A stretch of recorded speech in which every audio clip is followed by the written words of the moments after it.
Ελάτε μαζί μου να πάμε μια βόλτα στο Μαρσασλόκ, ένα παραδοσιακό ψαροχώρι στη νοτιοανατολική Μάλτα.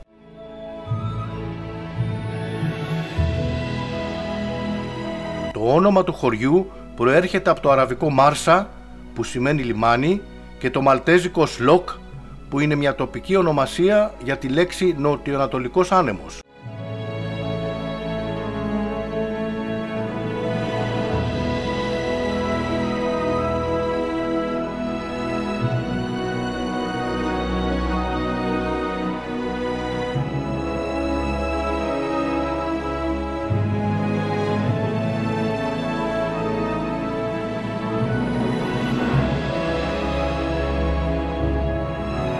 Χαρακτηριστικό του Μαρσασλόκ είναι οι παραδοσιακές ψαρόβαρκες λούσου, βαμμένες με έντονα χρώματα και ζωγραφισμένο ένα ζευγάρι μάτια στα δεξιά και τα αριστερά της πλώρης, όπως στις αρχαίες ελληνικές παραστάσεις πλοίων.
Το χωριό, εκτός από τις κλασικές ψαροταβέρνες κατά μήκος του λιμανιού, αλλά και όπως βλέπουμε δεξιά από το λιμάνι σταθμό εμπορευματοκιβωτίων και αριστερά σταθμό παραγωγής ενέργειας, όπως θα δούμε αργότερα από ψηλά, μου θύμισε γεωγραφικά σε μεγάλη έκταση εδώ το Λαύριο.